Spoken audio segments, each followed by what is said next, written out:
Hi, this is Joan Nichols. I'm back with Representative Rita Saylor from District 2B. Welcome back to Capitol Report. Good to be here.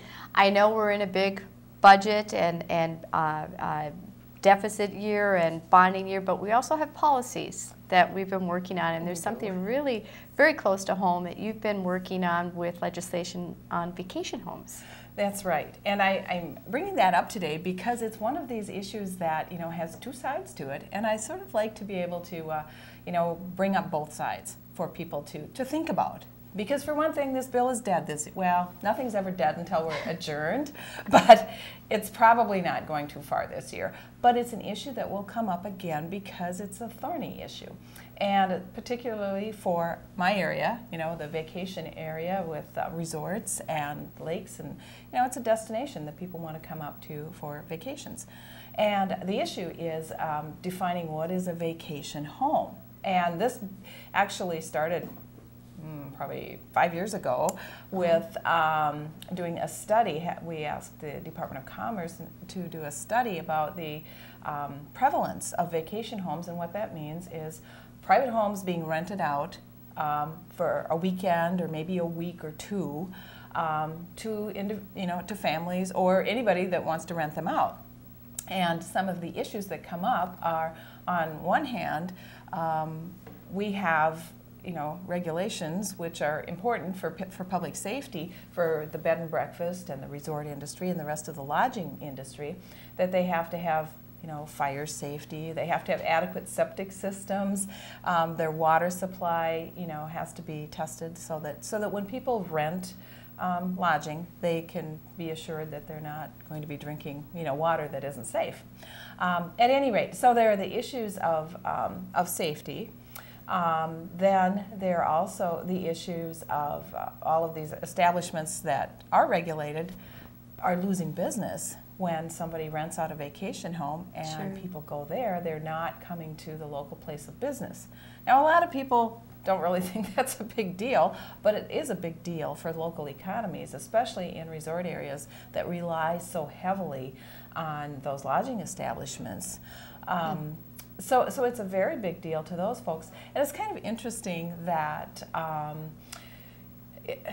Realtors actually played a part in this as well. And when they were, in the last number of years, when there was a lot of real estate action going on and selling lake homes and other area, vacation type areas, they would tell the people that were the buyers that they could, use this as a means of financing their loans for this second home.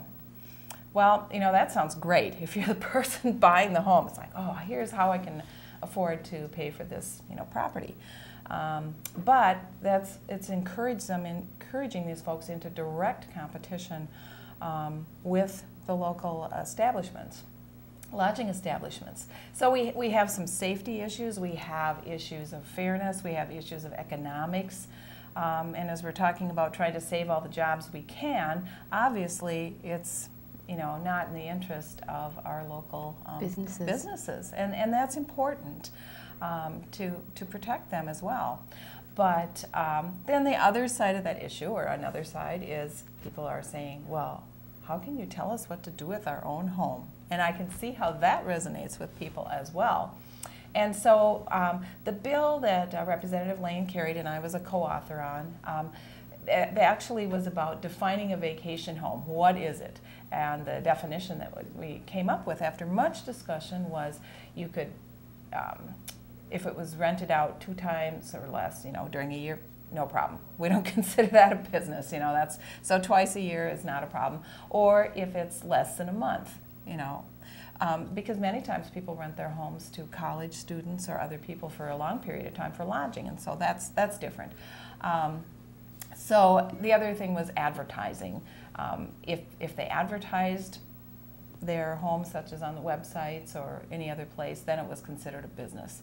But it's a topic of discussion, and we will be revisiting that, I know, because the issue hasn't gone away. But that's why I wanted to mention it today, so that people would kind of get a sense of this, because it's important in our area. And I'm sure you're hearing a lot on both sides of the issue from folks back in your communities.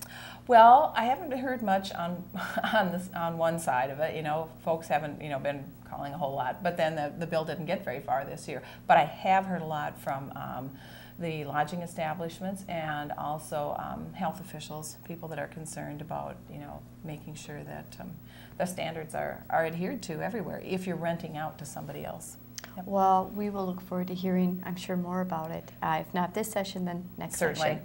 Again, thank you, Representative Saylor. Yeah, it was good to visit. It was, and we'll see you again on Capitol Report.